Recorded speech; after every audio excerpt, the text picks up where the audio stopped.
lorsque nous observons les Saintes Écritures, nous nous rendons compte de ces hommes-là qui prêchaient la parole de Dieu sans tenir compte des classes sociales, sans tenir compte de l'auditoire. Parce que leur désir était d'amener tout le monde à la repentance. Ils utilisaient des paroles fortes. Ils utilisaient parfois le discernement des esprits. Même Jésus, à un moment donné, a su discerner l'esprit qui était attaché dans la vie de ses apôtres. Il était obligé de dire à Pierre, arrière de moi Satan, parce qu'il savait que les pensées qui montaient dans le cœur de Pierre n'étaient jamais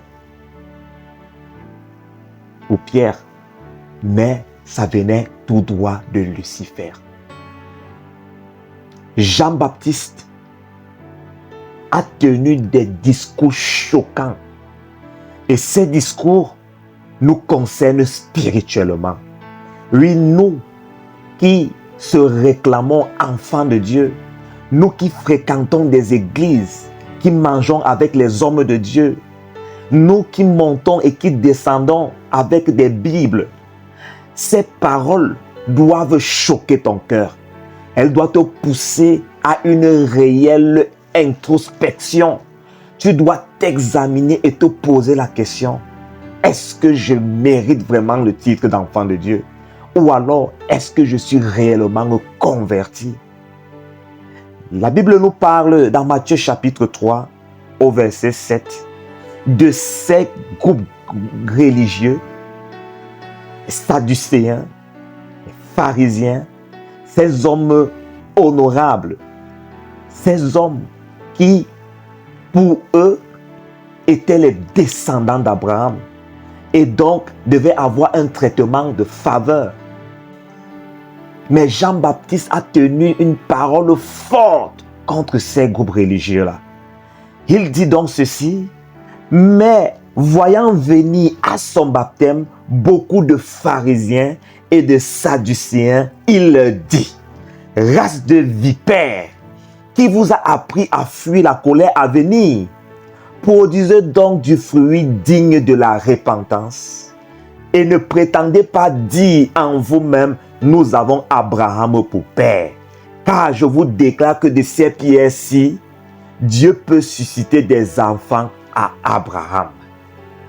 Jean-Baptiste n'a pas tenu compte que c'était ces hommes honorables. C'était ces sadducéens, ce groupe religieux honorable qui était censé montrer l'exemple. Jean-Baptiste a prêché la parole de Dieu. Notre prière, c'est que des hommes prêchent la parole de Dieu pour sauver les âmes. C'est que Dieu suscite encore des prédicateurs qui ne tiennent pas compte des classes sociales, qui ne tiennent pas compte de la peau ou de la couleur de la peau, mais qui prêchent l'évangile. Jean-Baptiste l'a fait. Il était si violent que les sadducéens, les pharisiens se déplaçaient pour venir confesser leurs péchés et déclarer ce qu'ils avaient fait pour prendre leur baptême. Frère, toi qui prétends dire que tu es enfant de Dieu, toi qui prétends dire: je suis fils de pasteur, je suis fils d'ancien, je suis fils, je ne sais pas, d'apôtre ou de quoi que ce soit, à travers cette parole, Dieu t'exhorte à changer, à lui être agréable. Jean-Baptiste a donné ses paroles à ces pharisiens, à ces sadducéens. Il les a appelés par race de vipères. Pourquoi? Parce que la vipère est l'un des serpents les plus venimeux. Mais lorsque tu le vois, il est si tendre, il est si doux, il est si posé. Mais si tu le piétines, tu auras une morsure qui n'a jamais eu de nom. Les pharisiens avaient cette apparence pieuse. Les sadducéens avaient cette apparence pieuse. Une apparence qui montre en réalité un homme pieux, une personne aimable. Mais lorsqu'il y a une situation, Mais lorsqu'il y a un problème, leur cœur médite le mal.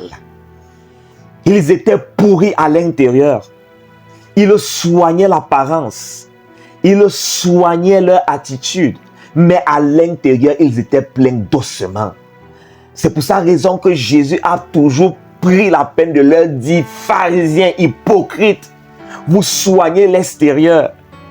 Vous êtes comme les tombeaux blanchis, beaux à l'extérieur, mais à l'intérieur est plein d'ossements. Jean-Baptiste a déclaré race de vipères parce que voyant leur comportement pieux, il le regorge d'une méchanceté. Si tel est ton cas, mon frère, si tu prétends dire que tu es enfant de Dieu, si tu prétends dire que tu es fils de pasteur, tu es fils d'apôtre, tu es fils d'évangéliste, tu es fils et tu demeures dans la maison de l'Éternel, Dieu veut que tu sois clair dans ta vie. La Bible nous parle de ces fils qui ont fait la honte d'un père. Les fils de Élie, sacrificateur, père spirituel de Samuel. Ces hommes étaient des sacrificateurs parce qu'ils étaient les enfants d'un sacrificateur.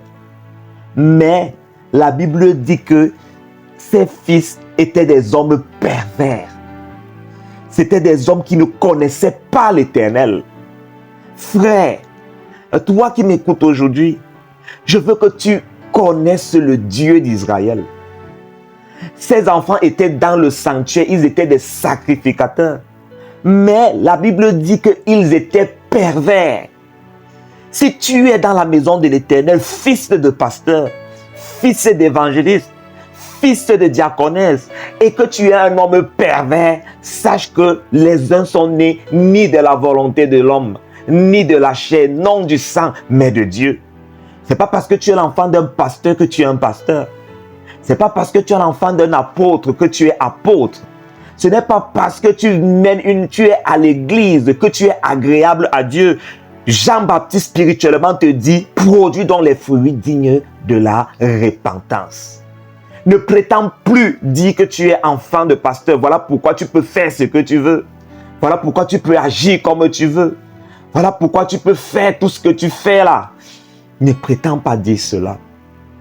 La Bible parlant de ces fils d'Élie, c'étaient des hommes pervers. Ils ne connaissaient pas l'Éternel. Dans 1 Samuel chapitre 2, à compter du verset 12 en descendant, la Bible nous dit clairement que ces hommes avaient une conduite coupable devant l'Éternel, une mauvaise façon d'agir. Ils déshonoraient les offrandes de Dieu. Ils étaient cupides. Ils faisaient ce qui est mal aux yeux de l'Éternel. Voilà pourquoi l'Éternel a pris la peine de les tuer. Que cette parole change la vie de quelqu'un aujourd'hui. Que cette parole donne à quelqu'un aujourd'hui un désir de changer. Un désir de réellement devenir enfant d'Abraham. Tu peux être né dans l'église. Tu peux être enfant de pasteur. Mais il faut que tu deviennes une nouvelle créature. Il faut que tu connaisses l'Éternel. Que le Seigneur te bénisse énormément.